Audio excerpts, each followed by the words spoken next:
আমরা সবাই যৌন রোগ করে থাকি। আজকে যৌন রোগের একটি ফ্রি চিকিৎসা আপনাদেরকে দিব।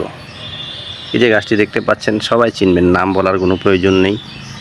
এই গাছটি যখন বৃদ্ধ হয়ে যাবে, এর মধ্যে ফলন আসা বন্ধ হয়ে যাবে, তখন এই গাছের মূলটিকে উঠিয়ে যদি আপনারা সম্পূর্ণ মূলটিকে কেটে পাউডার করে দুধের সাথে ব্যবহার করতে পারেন।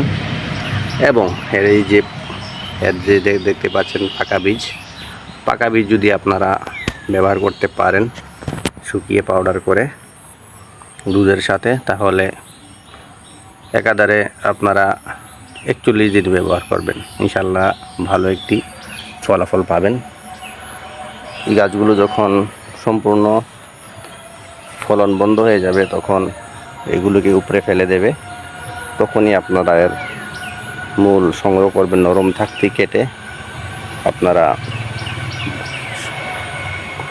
হালকা রোদে শুকাবেন, বেশি রোদে শুকাবেন না, বরঞ্চ রোদে না শুকালেই ভালো, ছায়ার মধ্যে শুকাবেন, তখন এর গুণাগুণ ভালো থাকবে। তাহলে দুধের সাথে নিয়মিত ব্যবহার করবেন।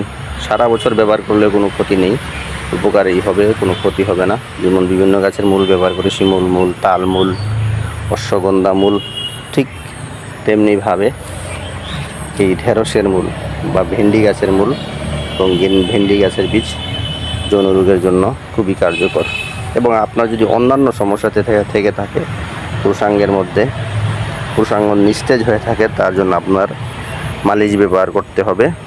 তাহলেই আপনি সম্পূর্ণরূপে সুস্থ হয়ে উঠবেন ইনশাআল্লাহ। প্রয়োজনে যোগাযোগ করতে পারেন। ভালো থাকবেন বন্ধুরা, আল্লাহ হাফেজ।